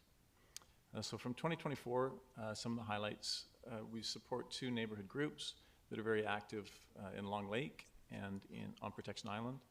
So in Long Lake, they do a spring cleanup, and on Protection Island, they do one in the spring and the fall. The Fire Smart program is really driven by neighborhood groups. These 2 groups are very active. The funding from last year contributed to staff training and development through the Wildfire Resiliency and Training Summit. We held 2 Fire Smart public information sessions in the spring of last year, and it also funded completion of phase 2 of a sprinkler protection unit trailer. So a sprinkler protection unit trailer is a trailer that's filled with sprinklers. And what it does is if a neighborhood is threatened by wildfire, this trailer can be taken in. Crews can set up these sprinklers on the eaves. You may have seen these on the eaves of houses and in areas to create a humidity dome basically around the houses, around the neighborhoods to protect from embers from a wildfire. So the phase 2 has basically given us enough equipment so that we'll be operational this summer. There'll be training for our crews this spring, so that is a resource that we'll have in operation this summer. This funding from 2024 also provided funding to complete a new community wildfire resiliency plan. So our last one was from 2016, so it was due for updating. And this will be complete in spring of 2025, hopefully by the end of next month. So for 2025, what we're asking for in this grant is funding for the continued support of Long Lake and Protection Island Fire Smart neighborhood programs. We'll also be engaging in public education activities. We hope to get some other neighborhood groups to form Fire Smart committees. It will support staff attendance at the Wildfire Training and Resiliency Summit. Phase 3 of the Sprinkler Protection Unit, which is simply more equipment for the unit. And some of the new initiatives, the purchase of additional Fire Smart promotional material, a Wildfire Community Preparedness Day, participation in the Fire Smart BC plant program, which identifies plants which are Fire Smart, less flammable. Indigenous cultural safety training for staff, and planning for a tabletop exercise with our mutual aid partners. We're requesting $80,000, which is 100% of the total project costs. Thank you very much. Moved with recommended motion. Councillor Hemmons, seconded Councillor Perino. No discussion. All those in favor? Thank you very much. That was easy, gentlemen. Appreciate it. Next is 7C, Nanaimo Restorative Justice Program funding. Well, it doesn't look like Mr. Harding, does it? Or is it Mr. Thank you very much. Good morning. Welcome. Good morning, Your Worship. Good morning, Council. The report before you is really intended to provide a formalized framework for the funds that the city provides to Connective's Restorative Justice Program, while also providing accountability for how the funds are spent, Annual reporting will keep council updated, and also an agreement, or provide an agreement with a modest annual increase. We'll also avoid the situation we were in last year where we had a group that hadn't been present for about 25 years and, asked for a significant increase. So this would allow for very regular check-in and then, the review of that term agreement on a regular basis. Thank you very much. I'm not seeing any questions. I think all of us understand the importance of the program. Move the recommended motion, Councillor Hemmons, seconded Councillor Manley. Any discussion? Not seeing any. All those in favor? Any opposed? None. Motion carries. Thank you, Mr. Groot. That was quick and simple. The next is D, the 2025 Culture Project Grant Additional Allocation. Good morning, Ms. Osborne, Ms. Mercer, Ms. Sine. In whose hands are we? It's not working. I don't know if it's working. Yeah, it is. Oh. Okay, good morning, Mayor and Council. I am here today to introduce the 2025 report on the allocation of the additional cultural project grant funding. You will remember that Council approved a 10% annual increase to the cultural project grant in 2025 to 2029 provisional budget. Due to the timing of the grant allocation and the budget approval process, staff have allocated the grant and the funds based on the 2024 figures. And staff have prepared a report before you today, providing the recommendation on how to allocate the additional $4,441. Our culture manager, Adrian Breen, and our cultural coordinator, Jamie Brett-Sine, are here today to answer any questions you may have. Thank you very much. Councillor Easter's moved the recommended motion. Councillor Hemmons is seconded. Councillor Thorpe. Yeah, if I may, Your Worship, I'll certainly support this. And I have to comment that when I read through this report, I was struck once again, not for the first time, by the great attempt at fairness that our staff goes through in allocating these funds. It's not an easy job, but I really appreciate the work that you've done, and I think your recommendation here is very reasonable and very fair. Thank you. Thank you, and if that were a motion, I'd happily second it. All those in favor? Any opposed? None. Motion carries. Thank you. Much appreciated. The next is the Heritage Facade Grant, 437 Fitzwilliam Street. Mr. Holm, good morning. Thank you. Good morning, Your Worship and committee. The next couple of items actually are a reflection of programs that the city's put in place. The next two items, the city's put in place to encourage, to incentivize investment and leverage private investment in protecting and enhancing the city's heritage building stock.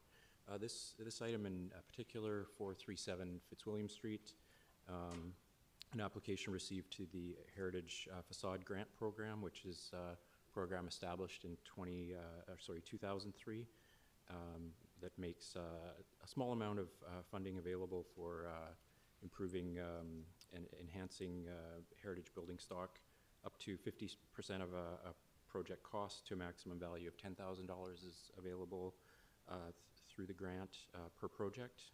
In this case, the request is for $8,137.50, which is 50% of the anticipated project cost for what is a gateway building into the Old City Quarter on the corner of Selby and Fitzwilliam. There's more information in the report, attachment showing the existing building condition and what's proposed in the way of improvements. And I'm happy to take questions. Interestingly, because this is a business owned property, there's a 2/3 vote required of council to provide that assistance, which is allowed for under the legislation for heritage protection and enhancement. Thank you. Thank you very much. Councillor Prino. Thank you, Your Worship, and a question through you to Mr. Holm.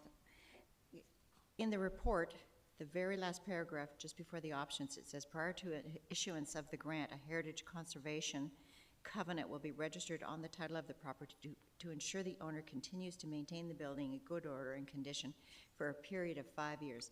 Does that mean after 5 years they can change the building altogether? There's not, I guess I thought to myself, wow, $16,000 in total, $8,000 of taxpayer dollars for only 5 years? Yeah, I guess through the program, it was determined that's sort of an appropriate timeframe. There are other protections in place to help maintain the building as a heritage a valued building in the community. But as far as the investment through the facade grant program, 5 years was determined as a reasonable period to give that additional protection of the covenant. So if that. So they can in fact change it after 5 years? They would require other approvals, a heritage alteration permit or okay. development well, that's permit. good to know. That there's some protections there, yeah. That's correct. That's my concern. I didn't want to lose the heritage aspect of it. Yeah, I think the long term. Yeah, thank you, through your worship. This is just to really to protect the investment in the facade upgrade, which is relatively small investment, but important over time. Thank you. Thank you. I do agree with this, Your Worship, and would be prepared to put the motion on the floor. So moved, seconded Councillor Thorpe. All those in favor? Any opposed? None. Motion carries. Thank you, Mr. Holm. The next is yours as well, Heritage Home Grant 469 Milton Street, please. Thank you, Your Worship. I won't expand on this one as much. It's similar to the previous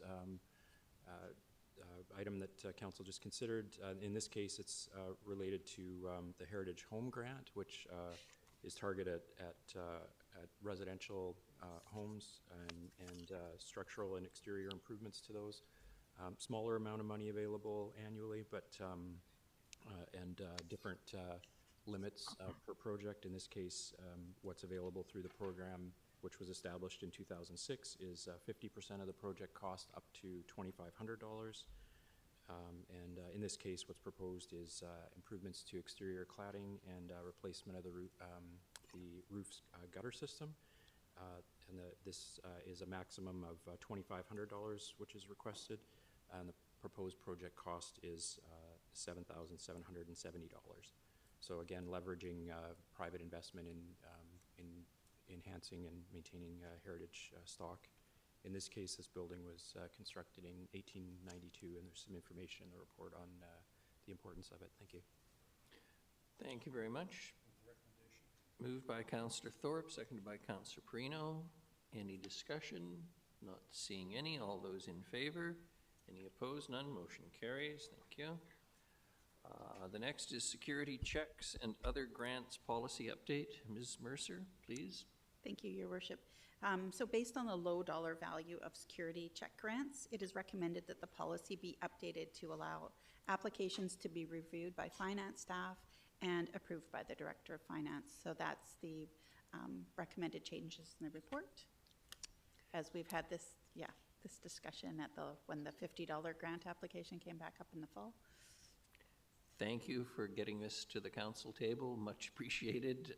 It will save time and money and is common sense. Moved Councillor Thorpe. Seconded Councillor Manley. All those in favor? Any opposed? None. Motion carries. Thank you. The next is the Canada Housing Infrastructure Fund. Ms. Mercer, please. Thank you. So the city has an opportunity to submit an application to this program. And it's intended to accelerate the construction and upgrading of essential infrastructure to support housing development. So staff have recommended submitting an application for the Millstone Trunk North Sewer System Project, and that has an approximate budget of $5,823,000. Potential funding under this fund is $2,329,200. The application deadline is March 31st. Of this year, and staff are looking for recommendation to submit an application. Thank you very much. Moved Councillor Perino, seconded Councillor Thorpe. Any discussion? Not seeing any. All those in favor? Any opposed? None. Motion carries. Ms. Mercer again for the UBCM Emergency Support Services Equipment and Training Program grant application. Please. On today's agenda, we have a few grant applications. So this one is under the UBCM Emergency Support Services Equipment and Training funding stream. And this is a joint application with the city, RDN, the Snuneymuxw First Nation, as well as Lanceville. And the intent of this funding stream is to support eligible applicants to build local capacity to provide emergency support services through through the ESS volunteer responder recruitment, retention, and training, as well as the purchase of ESS equipment. So this grant would fund up to a maximum of $160,000 for lodging supplies. The application deadline was January 31st, but UBCM has given us permission to submit council approval after the grant application date. So staff are here looking for a recommendation for council approval. Thank you very much. Moved by Councillor Manley, seconded Councillor Perino. It looks like Mr. Lloyd, you're going to have a non-speaking role in the play this morning. However, they also serve who only stand and wait. All those in favor? Any opposed? None. Motion carries. Thank you very much. The next is the UBCM Emergency Operations Center's Equipment and Training Stream Grant Application. Ms. Mercer again, please. Thank you. So under this stream, we have funding up to a maximum of $40,000 for various EOC equipment and supplies. The application deadline is February 28th, and staff are here looking for a recommendation of council approval. Thank you very much. Moved Councillor Perino, seconded Councillor Manley. Not seeing any discussion. All those in favor? Any opposed? None. Motion carries. Thank you, Mr. Lloyd. Ms. Mercer. The next is the Active Transportation Fund Capital Project Stream 2025 grant application. Thank you. So this is our last grant application on this agenda. So the intent of this funding is to support the expansion and enhancement of infrastructure, making travel by active transportation easier, safer, more convenient, and enjoyable. So staff have recommended submitting an application for the Bowen Road Bike Lane Expansion Project. And this has an estimated budget of $1.9 million with potential funding of $1,140,000. And that funds up to a maximum of 60% of eligible costs for the project. The application deadline is February 26th. And again, staff are here looking for a recommendation of council approval. Thank you very much. Moved Councillor Hemmons, seconded Councillor Manley. Any discussion? Not seeing any. All those in favor and any opposed? None. Motion carries. Thank you. On to the quarterly budget transfer report. Ms. Mercer, please. Thank you. So as you all know, we do this on a quarterly basis, and it's a requirement of the budget transfer policy. And there have been 10 instances in the fourth quarter where transfers have met the criteria that require reporting. Each of those is outlined in the report, and staff are here to answer any questions that you may have on any of these items. No questions. Thank you very much, Ms. Mercer. The next is the quarterly purchasing report, single and sole source purchases in excess of $250,000 and instances of exceptions to trade agreements. Thank you, Your Worship. Mercer. So again, this is the quarterly one you see every 3 months. Attachment 1 outlines all of the single and sole source purchases. Attachment 2 outlines purchases over $250,000, and there were no instances of exceptions to the trade agreements for the quarter ending December 31st. Staff are here to answer any of the questions, any questions regarding any of the items listed in the report. I'm not seeing any questions. Much appreciated. Thank you. We have no other business. I'm going to assume there's no questions. Question period. Proceed.